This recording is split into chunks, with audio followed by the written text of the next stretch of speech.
Welcome to our 3 steps of the low FODMAP diet webinar. I'm so excited to see you guys here.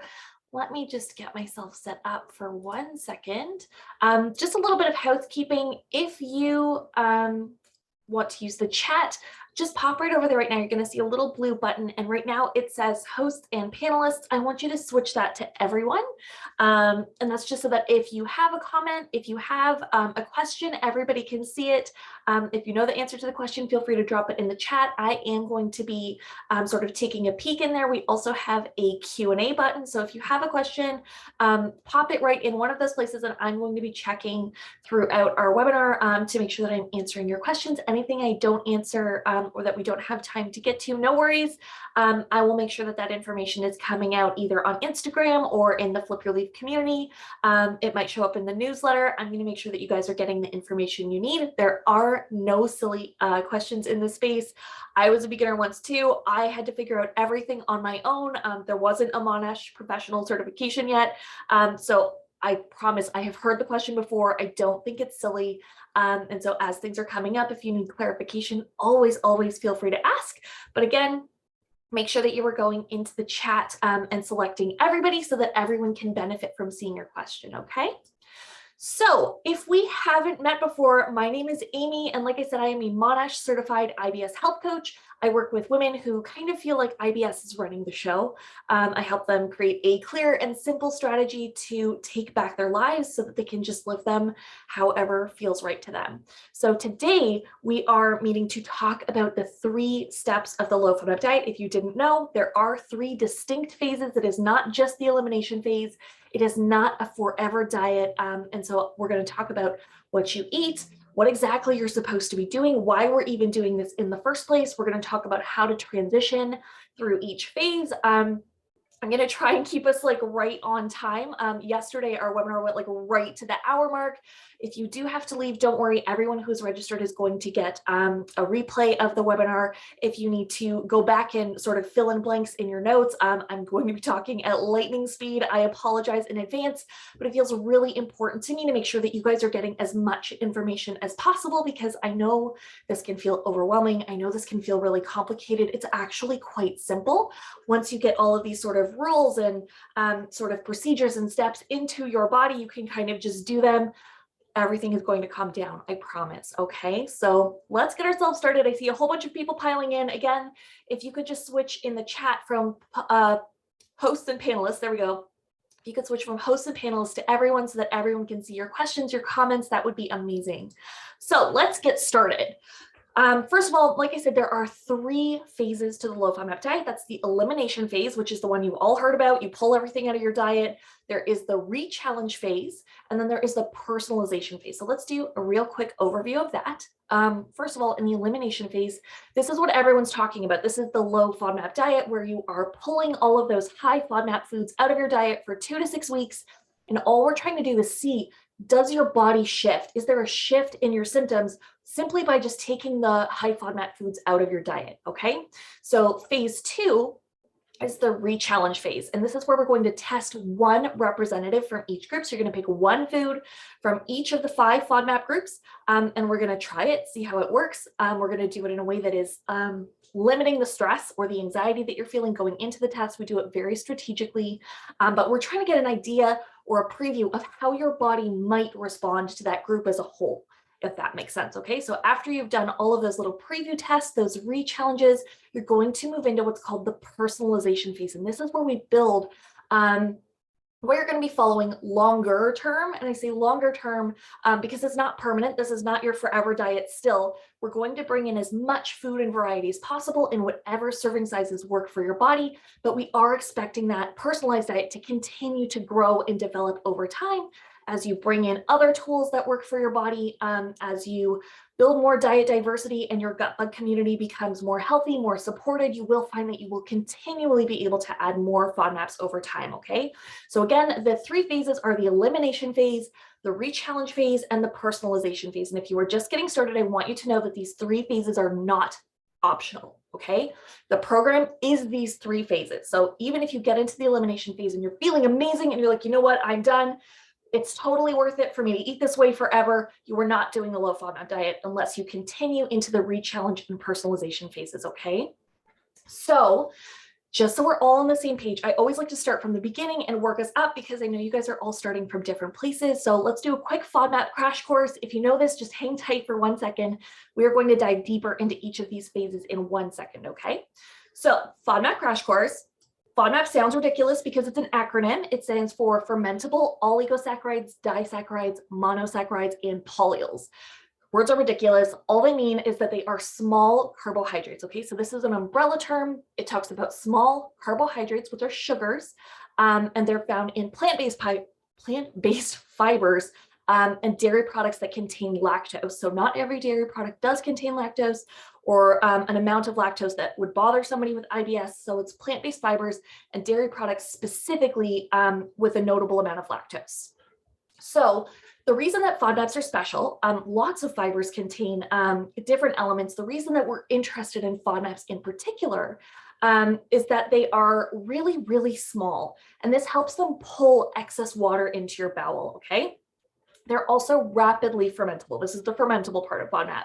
And all that means is that they're really, really easy for your gut bugs to break down. Okay, so like I said, all these fibers are coming through your body. Our body doesn't digest all of them. That's just not how it works. We need this roughage for our gut bug community. That is their food. And your gut bug community keeps your body functioning correctly. It keeps you nice and healthy. So we want to make sure that they're getting the food they need as well. For some people with IBS, though, something is not working properly. So there's something mechanical, or there's something like your gut transit time is off, or your gut bug community might be off, and you're going to end up with too much water in your bowel so that it's not effective anymore. We're going to end up with too much fermentation, and this is kind of a monkey wrench in your system, okay? So I just want to make it clear that having water in your bowel is not a bad thing. Having fermentation for your gut is not a bad thing, okay? It's when these processes aren't working and there's too much fermentation or there's too much water that we end up with a problem, okay?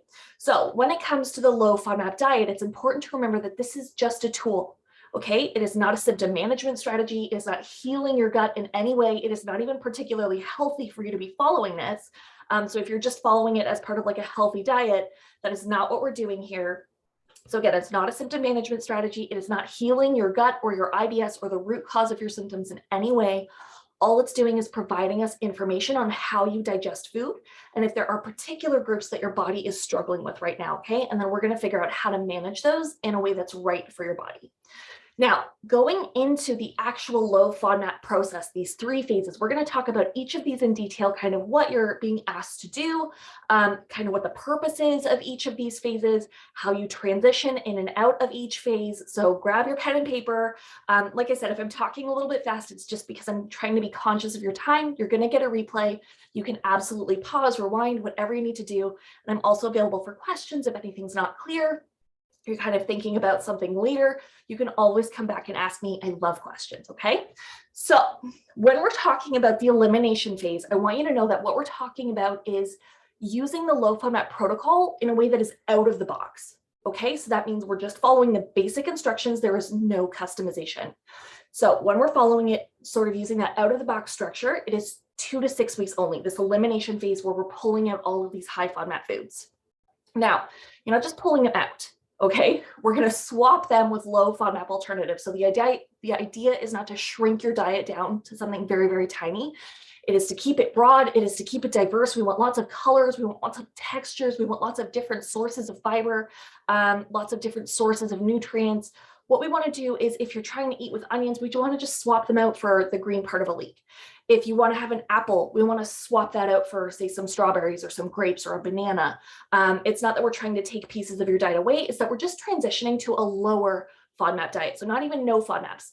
You are not going to have any benefit by just, eating foods with no FODMAPs. That's not what we're going for. We're just trying to reduce the amount of FODMAPs in your diet below a specific threshold where we know that most people with IBS can tolerate this level of FODMAPs, okay? So our goal here, like I said before, is really to just see if your symptoms shift or not, right? So we're not looking for perfection.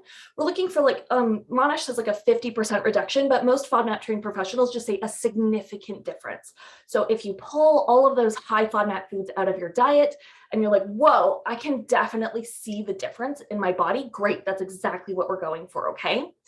Now, when we're talking about seeing this shift in symptoms, a lot of people ask, how long is this going to take? Like, this is complicated. It feels overwhelming. It's kind of, putting a big monkey wrench in my life. How long is it going to be before I can move into this re-challenge phase?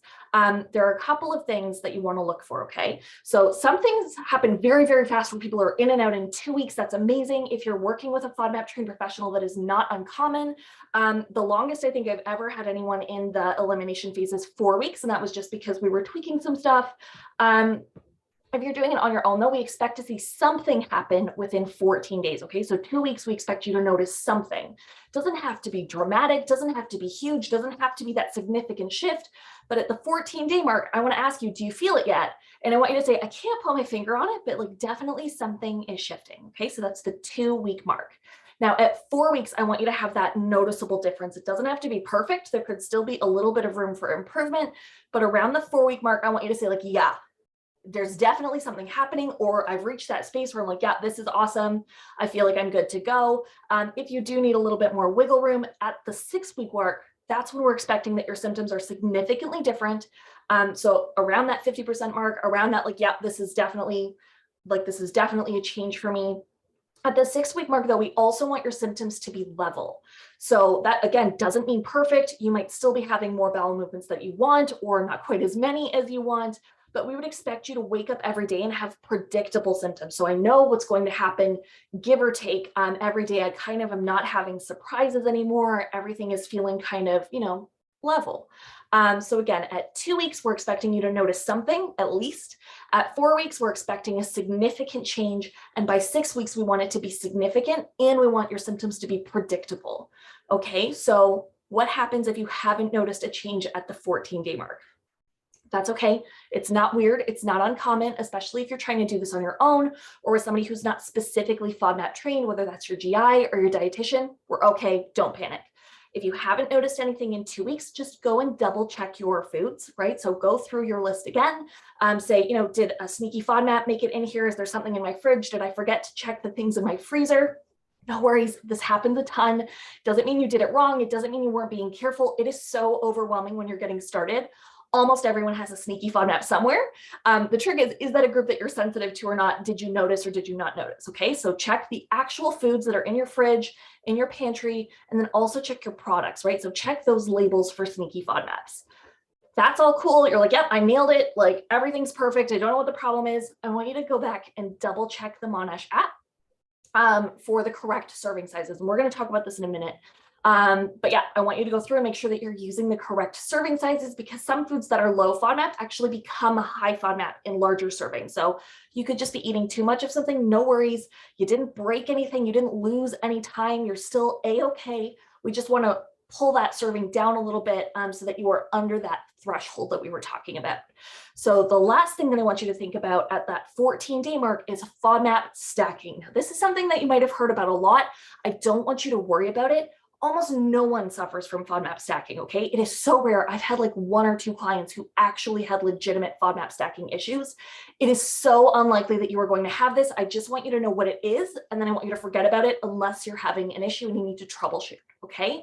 So basically what FODMAP stacking is you are eating too many foods from the same FODMAP group too close together, okay? So I'll say it again, too many foods from the same FODMAP group too close together. All right, that's all it means. It's not super complicated. You probably won't encounter it. It's not something that you're going to have to deal with. Just like write it down somewhere in case you're like at that 14-week mark and you're like, nothing's shifting. I've got the right ingredients. I'm eating the right serving sizes. What else could it be? Come and ask somebody about FODMAP stacking, whether that's your dietitian, whether that is, me coming into my Flip Your Leaf community. We can teach you how to do the math, and we can help you check if that is the issue that you're dealing with, okay? So again, no changes in 14 days. Check your foods, check your labels, check your serving sizes, and then if all of those things are looking good, then we'll come back and do some math and check for FODMAP stacking, okay? Now, If you have no change in 4 weeks, you need to consult a FODMAP trained specialist, okay? And I don't mean a dietitian who, did the FODMAP diet in university, they kind of got a class on it. I'm talking about somebody who is Monash trained, okay? Because there's a whole, there's like a whole wealth of information that is not, it's not sort of coming in general training. You want somebody who is specifically FODMAP trained and not just FODMAP aware. So if at that 4-week mark you have seen no change, you're like, I don't know if this is working or not, definitely consult someone who's FODMAP trained, even if it's just for like one session to just make sure that everything is going okay, because we can help you figure out if there's a problem. Is there some kind of user error? Did you get some misinformation and something's not working correctly? Or do you just not have FODMAP sensitivities, and to continue forward with the low FODMAP diet is just wasting your time and kind of mucking up your gut bugs, okay? So at 4 weeks, again, if you haven't seen any change, definitely you want to consult somebody who is FODMAP trained, and they're going to help you figure out, is the problem what you're eating, or is the problem that we're putting you in a framework that doesn't apply to your body, okay? Now, if you have made it to the 16th, if you've made it to the 6th week and your symptoms have been reduced, but they're not reduced by like that 50%, it is not a significant reduction in symptoms, or you've had a reduction in symptoms, but it's not consistent. So your body's still kind of waffling where like some days it's great and some days it's kind of like back to its old habits, you abort the mission, okay? So FODMAPs are very low in a specific kind of fiber called prebiotic fiber, and this is food for your gut bugs. We talked about this a little bit already. Your gut bugs eat the things your body can't, okay? And so by taking out these really high FODMAP foods, this doesn't apply to all FODMAPs, but many, many high FODMAP foods are high in prebiotics. So in the low FODMAP diet, we are taking out a significant part of your gut bugs, gut bug community's diet. And so if you have hit the 6-week mark, we know that you are harming your gut bug community. We know that they start to suffer. Some of them start to die off at about the 4-week mark. That is not a problem. If you are about to go into the re-challenge phase, we are about to start feeding them again. They will be a-okay. But when we've hit that 6-week mark, if you are not finding that levelness, that predictability, now we know that we're causing harm to your gut bug community, and we can't guarantee that when we go through the re-challenge phase, you're going to know if I hand you a high FODMAP food, are you reacting to that high FODMAP food because we have one variable, or are you just having an off day in your body, okay? So if at 6 weeks you haven't either had that significant change or your body's not feeling predictable, we abort the mission. We, try some other tools to see if we can get extra things out of your FODMAP buckets, because FODMAPs are not the only thing that go in there. And by FODMAP buckets, I just mean where our body keeps our FODMAPs. If that bucket overflows, that's when we're having symptoms. It's sort of that personal threshold for how many FODMAPs you can keep in your body. So sleep goes in there. If you had a poor night's sleep, that's going to go in your bucket. If you're feeling anxious about your tests, or you are in a really stressful position in your life, that stress is also going to go into those FODMAP buckets. And then when you're testing, because that bucket isn't empty, we don't know now, is it that I'm really stressed out? Is it that my body is feeling under the weather? Is it that I had a poor night's sleep? Is it that I have another sensitivity going on and that bucket is overflowing and we think it's FODMAPs, but there's actually just that room is being taken up by more than one thing, okay? So if at 6 weeks you're not getting that predictable feeling in your body, we would take you out of the low FODMAP diet, start giving your gut bugs their food back, and we would start working with other tools to see if we can clean out those buckets.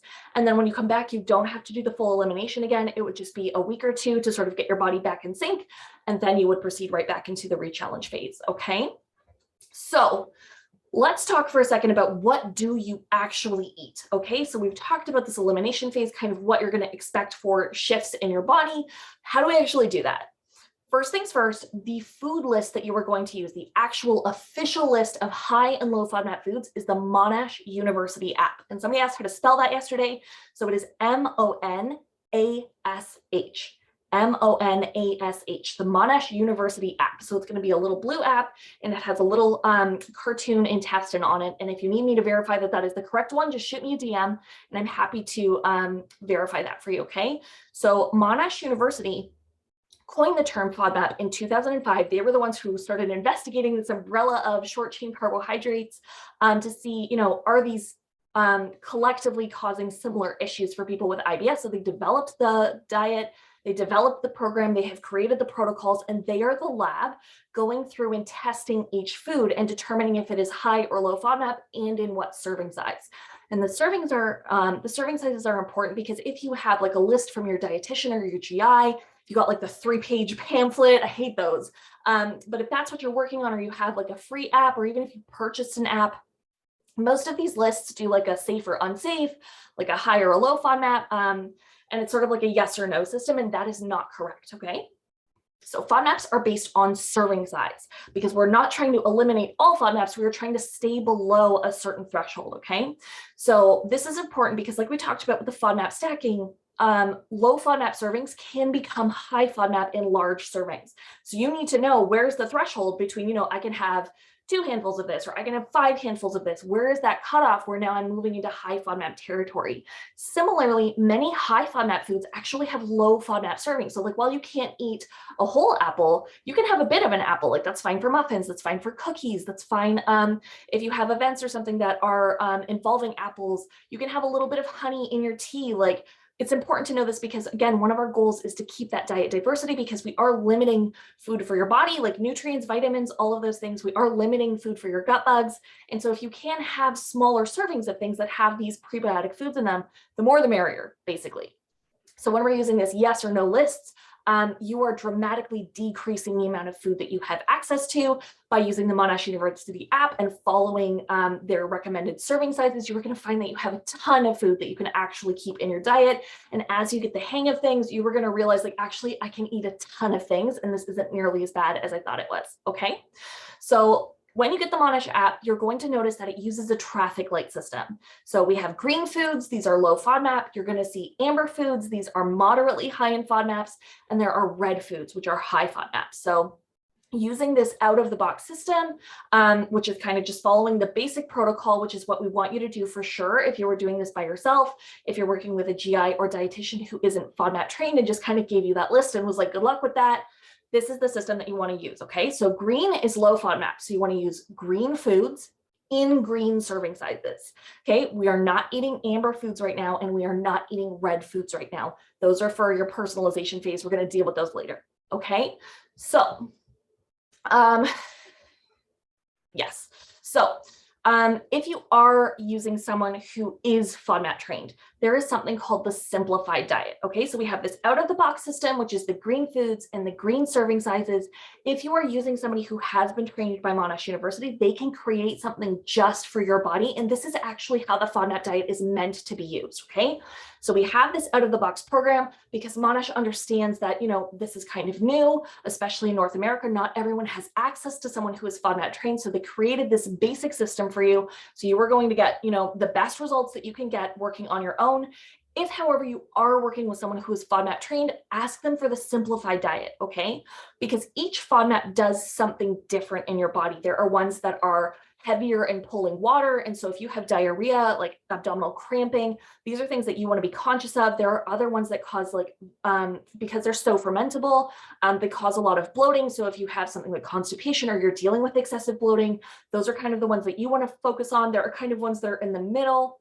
But the idea is your low FODMAP diet should be tailored to your unique body, your unique symptoms, and your unique lifestyle, okay? So you may not need to remove all high FODMAP foods from your diet. You might not even have to remove all of the groups from your diet, okay? So if you have someone who is FODMAP trained on your team, definitely ask them about creating this simplified program for you because you're gonna end up removing fewer foods, right? You're going to get more specific information about your body. It's going to speed up your re-challenges because you're not even taking out some of these groups.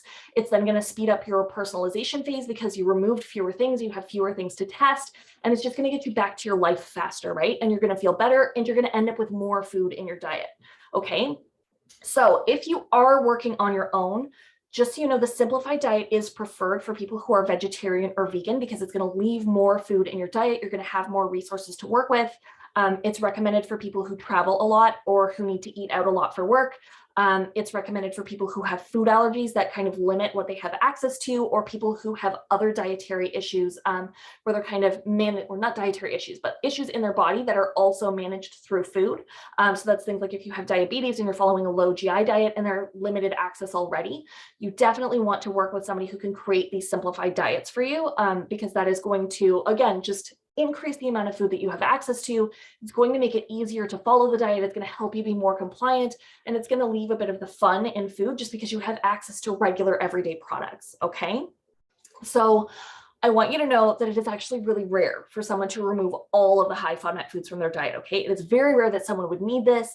Like if someone was working with me, the only time we would remove everything is if you came to me that way and we're just moving you into the re-challenge phase. We're going to try and add more things to your diet. Like the day we start, I'm going to create a simplified diet for you. But I don't put anyone on this like out of the box program unless their symptoms are like, they make no sense. They have a little bit of everything. They've got mixed symptoms, or they are, swinging from extreme diarrhea to extreme constipation, and we're not really sure what the problem is. If that doesn't sound like you, you're a great candidate for the simplified diet, okay? But again, if you are working on your own, this out of the box style is the one that you should be using for the best results, okay? So let's talk about scanners. This is something that comes up a ton. Can I use a scanner to find low FODMAP products? The answer is yes, but it's a little bit complicated. So the scanner that I recommend is the Spoonful app. It is, all of the products are put into the app by dietitians who are double checking that the products are in fact low FODMAP. But if you are using the Spoonful app, it's going to, like, when you scan the barcode, it's going to tell you like, yes, this is okay, or like use with caution, or this is a no, and it's going to try and tell you which ingredients it's concerned about.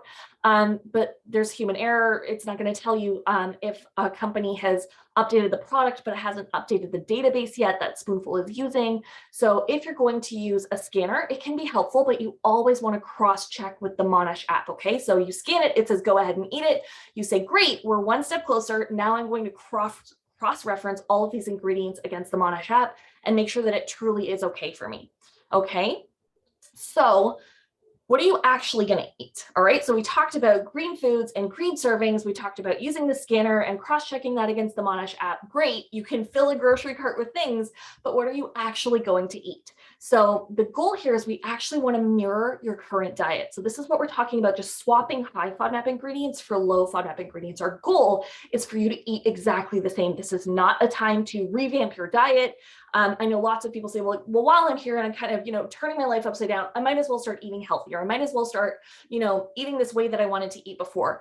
That is not recommended. If you want to do that, like, that's a-okay. We can totally support you, but we want to sort of scoot that towards the personalization phase because we don't want to change too many variables in your diet at one time. So if you normally eat out a ton, you're eating at home, you're starting to eat more fruits and vegetables than your body's used to. Now, not only have we changed the FODMAP content of your food, we've also changed the actual composition of your food, where there's maybe more fiber, or there are different types of protein or different types of grains than you're used to. And so now there are competing variables in your body, and we're not going to be sure, are you feeling better because, you're not eating out so much? Are you feeling better because you prefer roasted vegetables over raw vegetables? Or are you feeling better because we pulled out the FODMAPs? Now there's a whole bunch of competing things, and it's going to make it more difficult to figure out what is actually working for your body, okay? Because our goal is for you to only do the most impactful things instead of doing 100 things that could potentially be working for you, okay? So again, we're going to mirror your current diet because we're trying to figure out, is the problem spaghetti, right? Like spaghetti as a concept, or is the problem the FODMAPs in your spaghetti? And so we can answer that question by just taking out the high FODMAP ingredients and swapping them for low FODMAP ingredients, okay?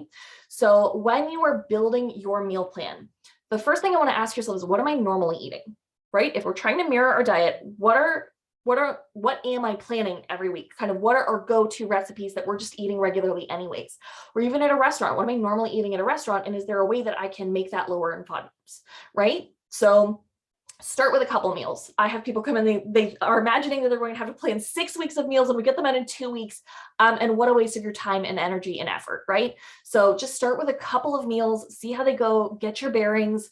And once you kind of know, here are 3 or 4 dinners that I want, and 3 or 4 lunches and a couple of snacks, go and find low FODMAP versions, like recipes for things you already like, right? There are so much variety right now online. Again, just double check with your Monash app, just because recipes get outdated.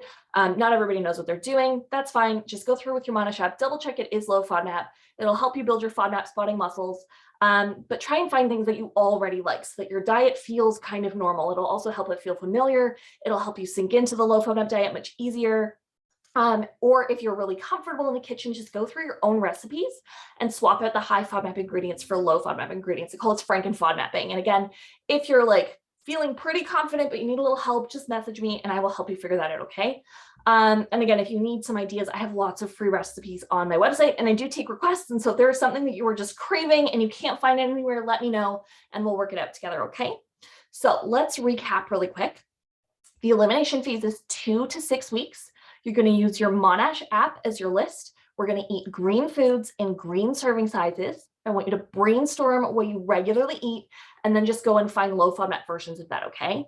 Now we're going to expect to see a nudge in your symptoms within 14 days. We want a noticeable difference in at least 4 weeks, and we want at least a 50% reduction or like that significant reduction, and we want your symptoms to be predictable and level within 6 weeks, okay? Now, if you haven't seen a change at the 4-week mark, you need to speak to whoever put you on the low FODMAP diet because they are either going to help you troubleshoot or they're going to abort the mission, but you cannot stay there, okay? You cannot like take time to work it out. We don't want to be troubleshooting. If it's not working, it's not working. We need to move on because again, you're just starving at your gut bugs. Now, if you're not feeling level at the 6-week mark, again, we're just going to abort the mission because we're starving at your gut bugs. We are not getting the benefit, so we want to take you out.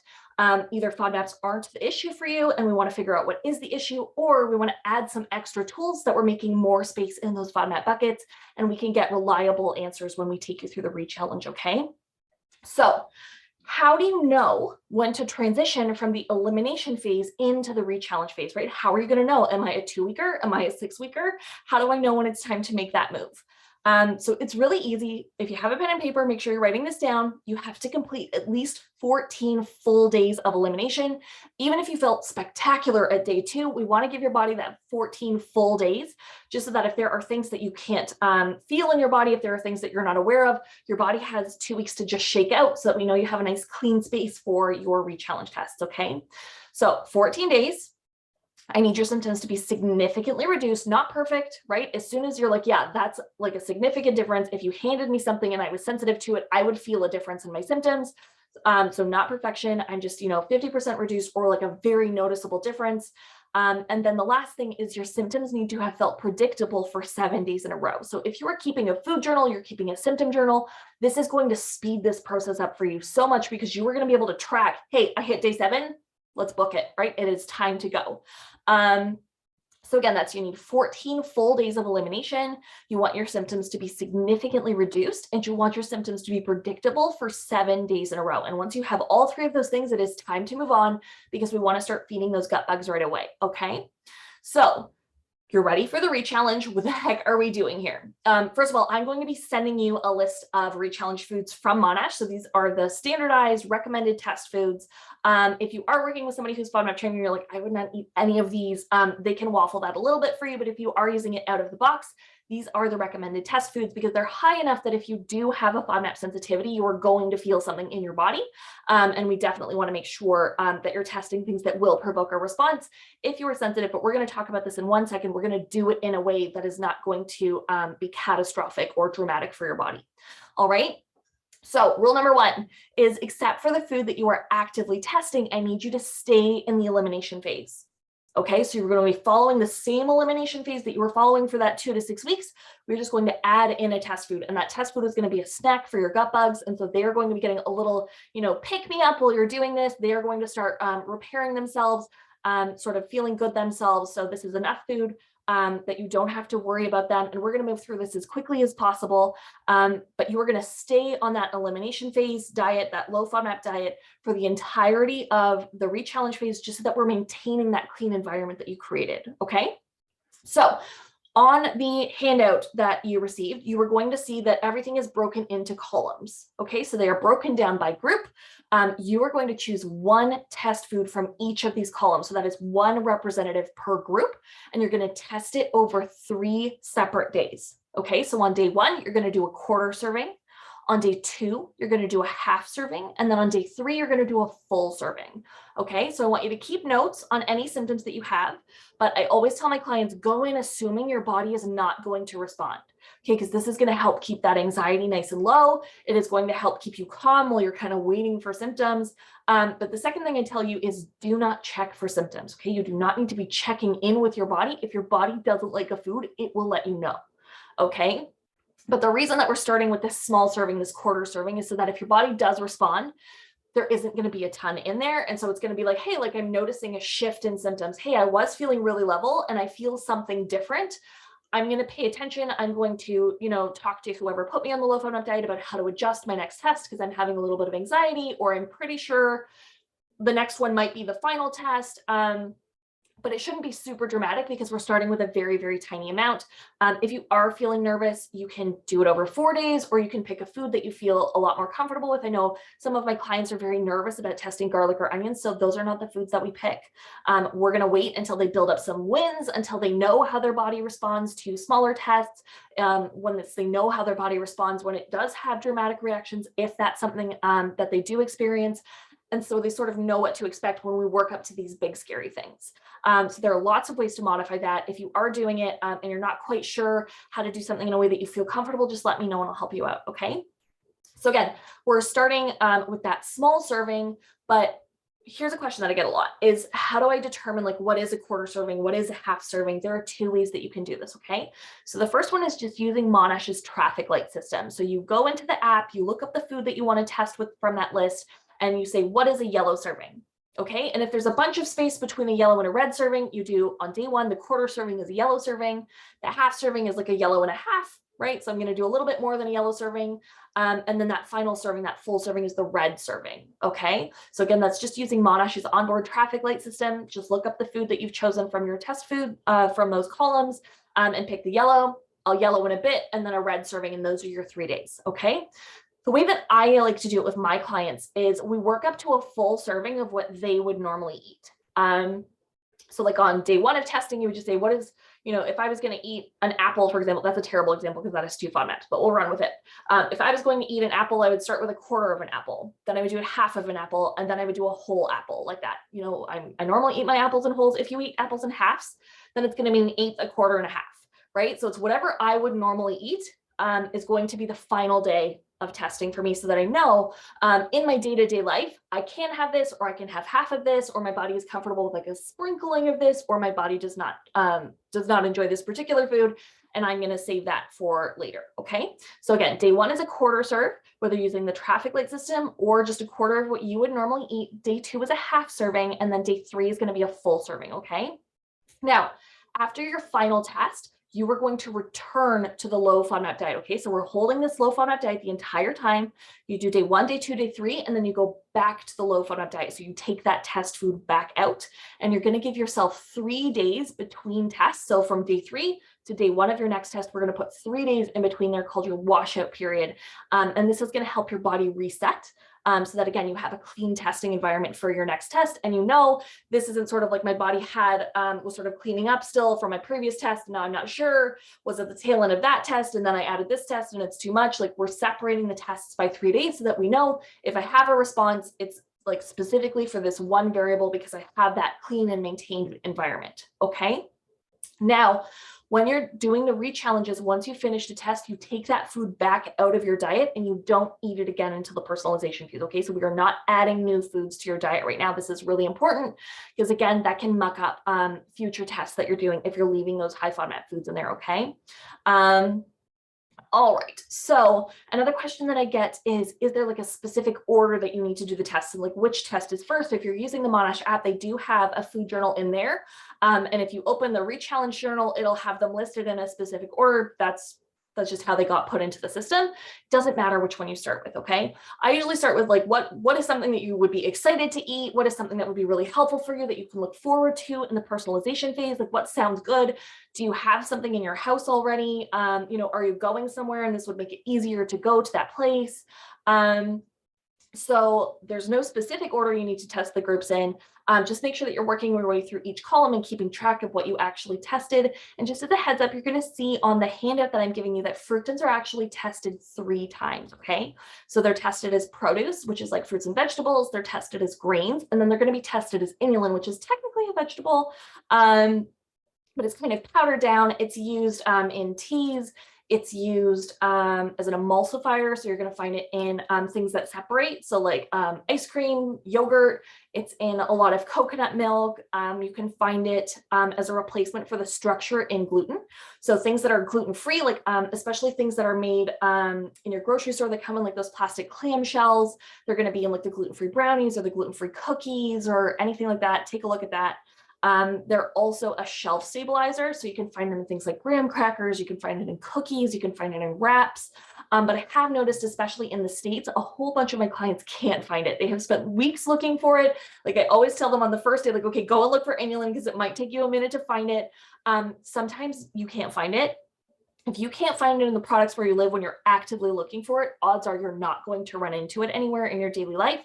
So if you can't find it, just don't worry about it. Just do the produce and grains. And if you happen to encounter inulin, great, do a test. If you happen to be at a friend's house and you come home and you're not feeling great and you recognize them as your FODMAP symptoms, just call them and say like, hey, I ate these 3 things. Can you send me pictures of the ingredients? If you happen to find inulin, great, you did your inulin test, okay? So again, we're only going to test 1 food from each of these columns. There's 3 from the fructan group. And we're going to end up retesting everything else that's in those columns in the personalization phase, okay? So some tips for your re-challenges to kind of set your body up for success are, 1, we want to use the same test food for each test. Okay, so like from day 1, day 2, day 3, we want to use the exact same food for testing and just change the amount of food that we're eating. We also want to test each food as part of a meal, not on its own. So like, please do not eat honey off of a spoon or just drop it in your tea. That is going to dump all of those FODMAPs into your gut as like one tiny unit, and they're going to travel through your gut together. So we want your honey in a salad dressing. We want your avocado on a piece of toast with eggs.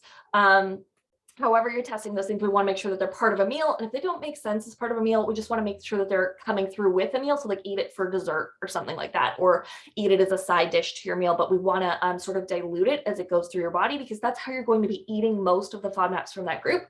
Even if you would eat honey just kind of in your tea, odds are you're not eating all of the fructose foods that way. And so it's maybe not a good representation of how that group as a whole fits in your body. Okay, so day to day, the meals can change though, okay? So like you don't have to eat the same meal with the same test food, but again, we want that actual test food to stay the same. We also want to make sure that we're testing at the same time each day, and that's because our bodies kind of have an ebb and flow as we go through the day. So if you don't feel particularly good in the morning and you're doing a test that day, and then you do feel good at night and you're doing a test at night, the next day you're going to get inconsistent results. So by testing at the same time every day, we know, again, we're just containing as many variables as possible. The only thing that's changing really is the actual size or the sample of the test food that you're eating, okay? And the last thing is that we want to make sure that you're testing at the time of day your body feels its best. So if you normally wake up and you're feeling great, that's around the time that we want to be doing your test foods, or like, closer to lunch. If you wake up and you usually feel kind of, your body needs time to sort of shake out or wake up, we want to test your food later in the day again, so that we know that the only thing that could be triggering your symptoms in that situation is the FODMAP itself, okay? So here are some tips also. Don't test if you're feeling really anxious. So if you had like a crappy day at work, or you're having a thing with your partner, or your kids are just driving you up the wall and you were just like, oh, I'm feeling so anxious or so stressed, that is not a great day to do your test, because again, that stress can end up in your FODMAP buckets and there may just be less room, and you might get a sort of like a false reading for that FODMAP, okay? Also, if you had a particularly poor night's sleep, so something that is not usual for you, again, poor sleep can go in your bucket. If you have eaten out that day, or you're planning on eating out later, that's not a great day either. You can totally just take a break for one day from your testing schedule and pick it up the next day. It's not hard and fast. It has to be day 1, day 2, day 3. You can do day 1, day 2, have a day where you're like, I have to eat out this day, and then, do day 3 the day after. Doesn't matter. But if you are eating out, as much as you're trying to control for FODMAPs, it's not always possible. And we want to make sure that, again, that test food is the only variable. So if you are eating out, just skip a day. Another thing is, if you are feeling under the weather, illness is something that goes in your buckets. Also, hormonal changes around your period can go in your buckets, okay? So if I get really specific symptoms around my period, especially GI symptoms, I know it's going to hit any day now, where I can feel my body kind of being like, oh, like it's almost time. just take a couple of days off, let your body do its thing. When you're feeling better, just pick up your tests again, okay? And if these are things that you are dealing with consistently, like I have a consistently stressful life, or I'm consistently having poor sleep, or my job requires me to eat out, or to travel a lot, these are things that your team should be supporting you with. There are numerous tools that we can use to get that space in your buckets, even though these parts of your life could be contributing to your tests. Also, somebody who's skilled at reading your tests, or helping you interpret the results of the test will help you know, hey, here you had a really stressful day. Here's how we would account for that in this test so that we can still get you as accurate results as possible, okay? So, okay, heads up. FODMAP reactions are very specific time-wise, and because there are a lot of things that can be happening in your gut, it can sometimes get confusing trying to read responses from your body, because like IBS in particular is not the only thing that can respond to FODMAPs. So if you have a pen, again, write this down. FODMAP reactions usually happen between 4 and 24 hours, okay? Even if your gut works really, really fast, it's going to take at least 4 hours for food to get all the way through your intestines and into your colon where they're going to be fermented, or it's going to take like more than 10 minutes for your body to pull in enough water that you're going to get symptoms, okay? So there are circumstances where that can go a little bit faster, but again, one of the reasons that we do this 14 days of elimination is that there should not be FODMAP sitting in your body, okay? So even if it takes your body a little while to work stuff out, giving it that 14 days, there are no FODMAPs in your body. Giving your body 3 days in between tests, another FODMAP is not sitting in your body. And the reason that this is important is because there's something called the gastrocolic reflex, which is where you eat food, you're chewing, you're tasting, sugars and fibers fats and proteins. Your body is collecting information about what is coming into your stomach. Your stomach is expanding. This is telling your body to make more room because there's more food coming, and your body will trigger something called a peristalsis wave, where it will start like a smooth muscle contraction that will sort of squeeze everything along your gut. And if you happen to have something that you are sensitive to, almost ready to go into your colon, sometimes by eating, it can do that final little jump, enter into your colon and start being fermented, or excess water gets pushed into your bowel. And so if you're eating things and you're like, oh, like I'm 3 chews in and I'm already having symptoms, it is definitely not the thing on your fork. It is more likely that it is the gastrocolic reflex. And this is why it's really important to maintain those 14 days of elimination, and also to do your washout periods, that we know if I'm having symptoms right away, it's not a past FODMAP that I ate. Something else is going wrong, and you can take that information to your healthcare team, okay? So again, 4 to 24 hours is when we would expect FODMAP reactions to happen. If it's any faster, that is too high up in your digestive tract, okay?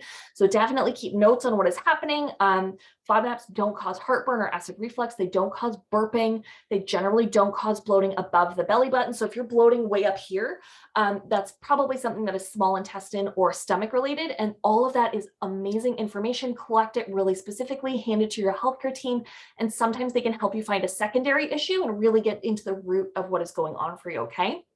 So another thing is that it is very, very rare to be sensitive to all 5 FODMAP groups. I know a ton of people that I work with. This is a common concern, like what if I respond to everything and I can't add anything back into my diet? Am I going to be stuck in this elimination phase forever? Like, absolutely not. Anytime that I have encountered somebody who is responding to all 5 FODMAP groups, like myself included, there was an underlying issue, okay? So it was IBS plus something else, and it's handling of the something else that is going to help you bring more foods into your long-term diet. So you cannot stay in the elimination phase. Even if you were like symptom-free in elimination, you're trying to add stuff back, it is not working.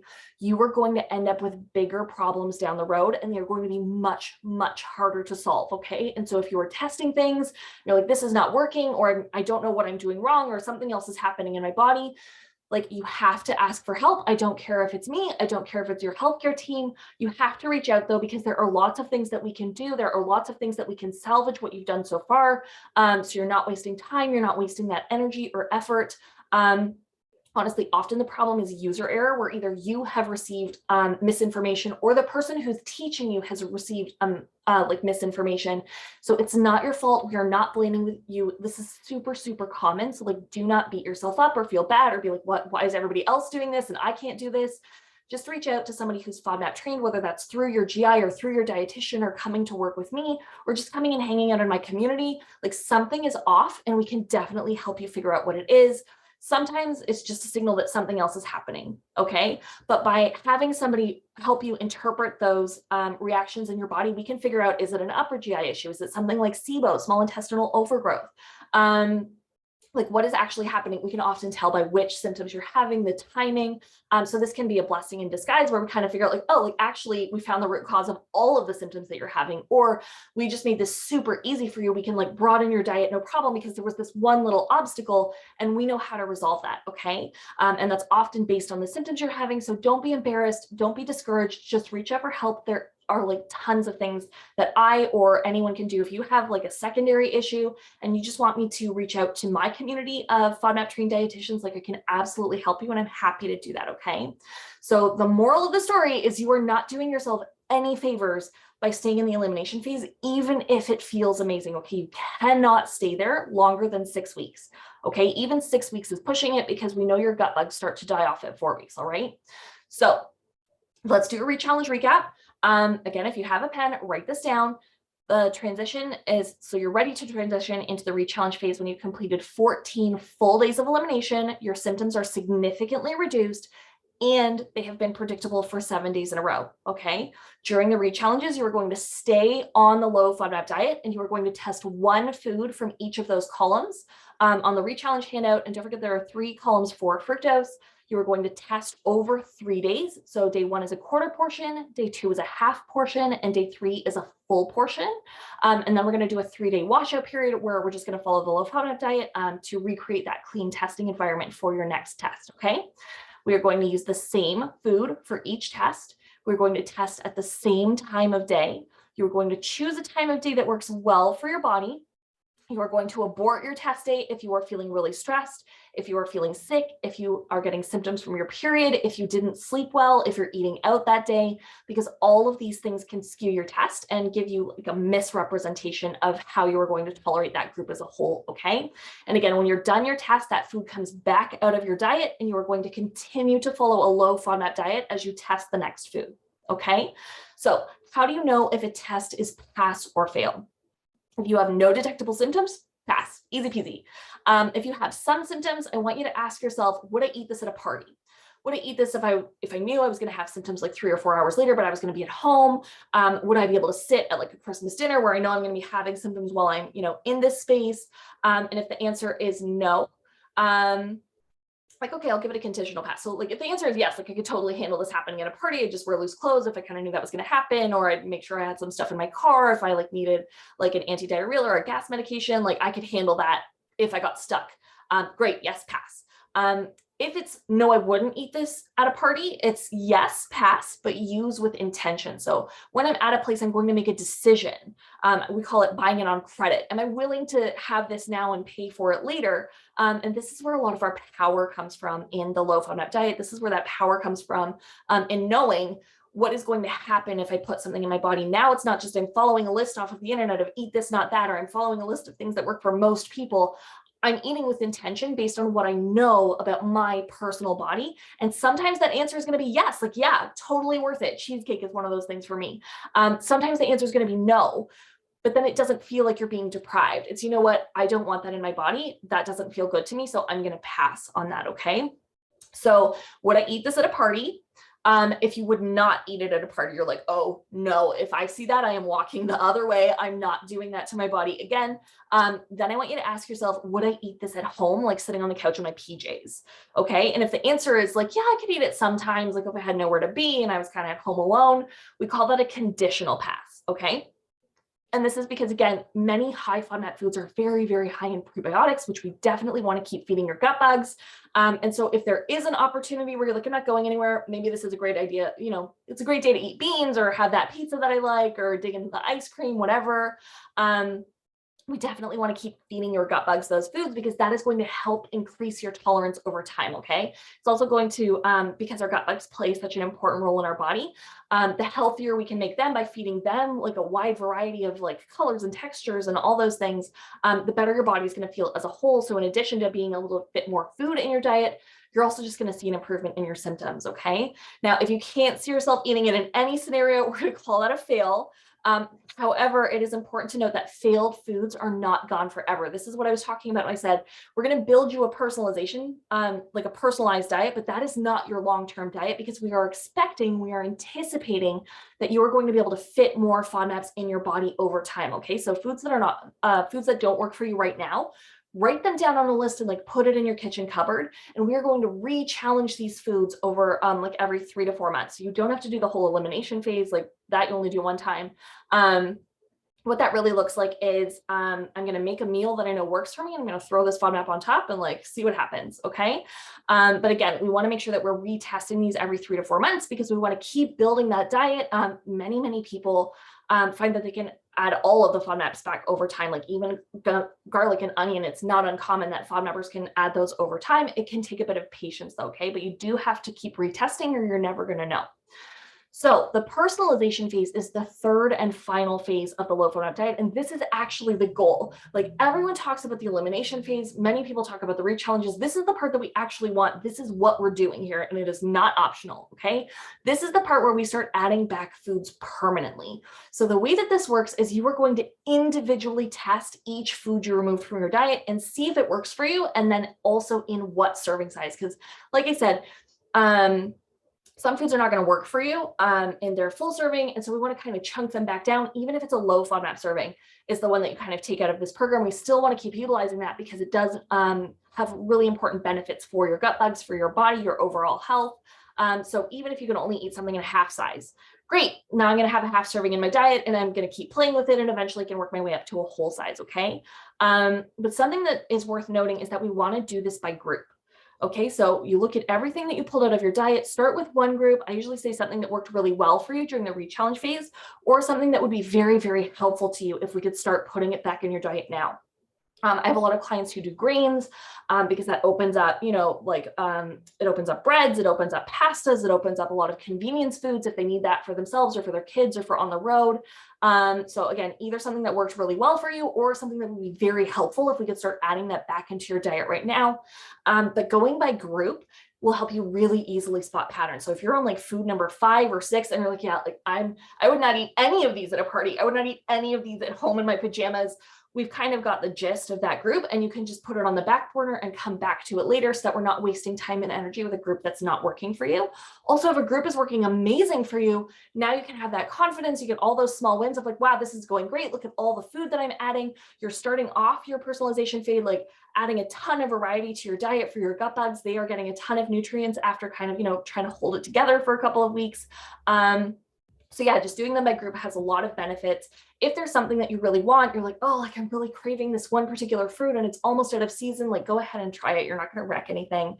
But if it does have more than one FODMAP, just keep in mind that that doesn't tell you anything about either group because we do want to start with foods that have one FODMAP only, just so that we're keeping those variables very separate. So yeah, if you want to try an apple that has fructose and polyols in it, if it doesn't work for you, that doesn't actually tell you anything about fructose or polyols. So just something to keep in mind. So for the actual method of the personalization phase, again, we recommend starting with groups that worked really well for you. We recommend, or things that would be very helpful to you, but we're going to test these a little bit differently. So in that re-challenge phase, we did the 3 days of testing. So a quarter serve, a half serve, and a full serving. In the personalization phase, we're going to go straight for a full serving. Okay. Now, if that food works for you, congrats. It's back in your diet full time.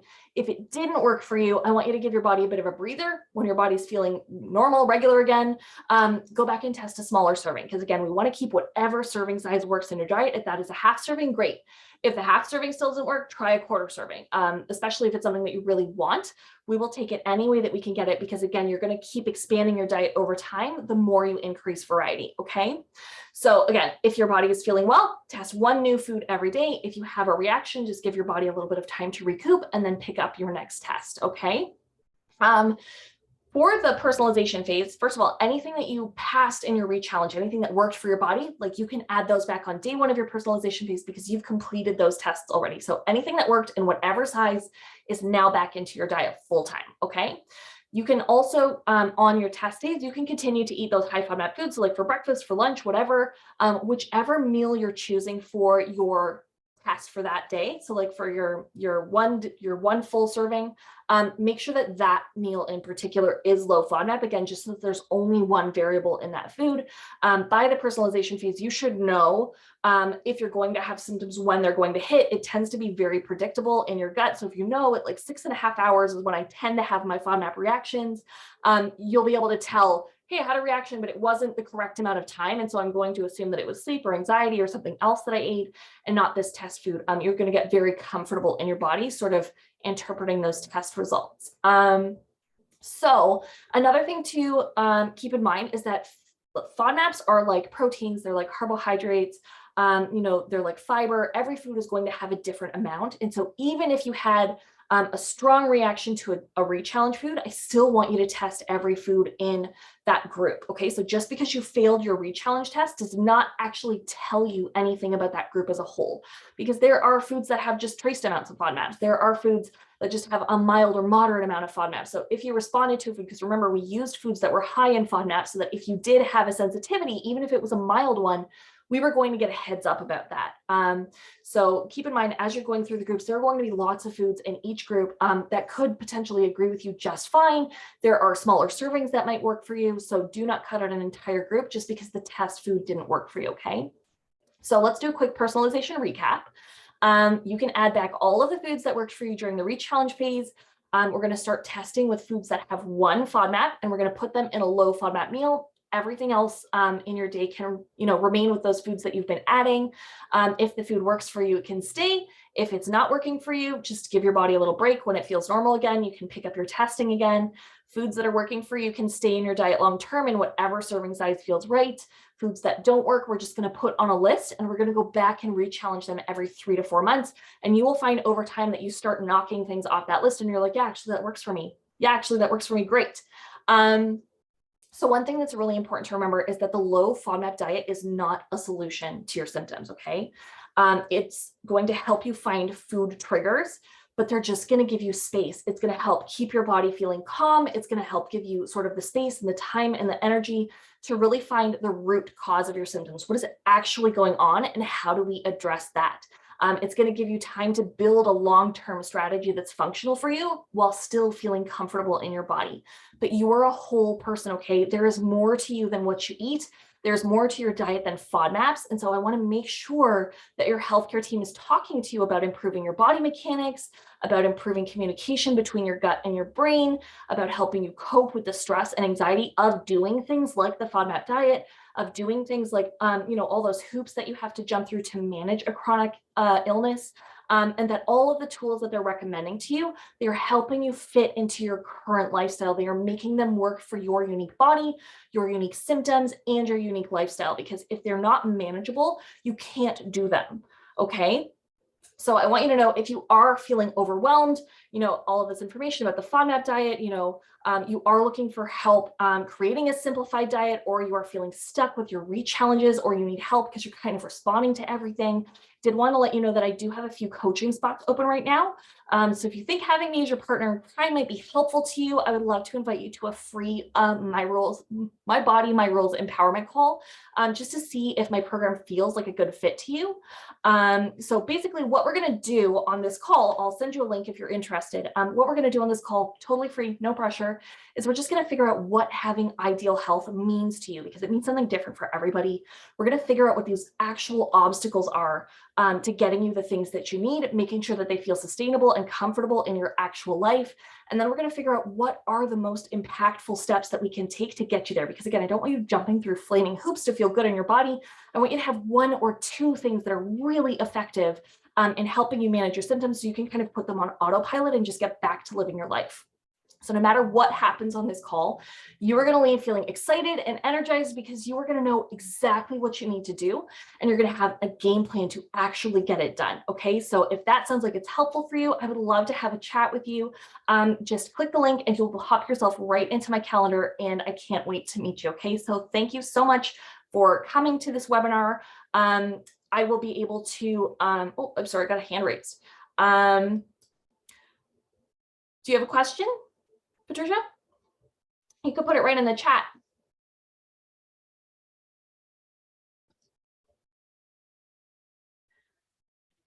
All right, so Patricia, you can put that in the chat and I will hang around and I will answer that for you. If not, you can feel free to shoot me an email about that. But again, if that sounds like something that would be helpful to you, I would love to talk to you. This is a no pressure situation. Yeah, so again, thank you so much for coming today. I hope that you learned a lot. I know I talked really fast. It's a ton of information to put into a tiny amount of space, but I really appreciate you coming and letting me share some of this information with you. And I hope to see you guys soon, okay? Have a great day.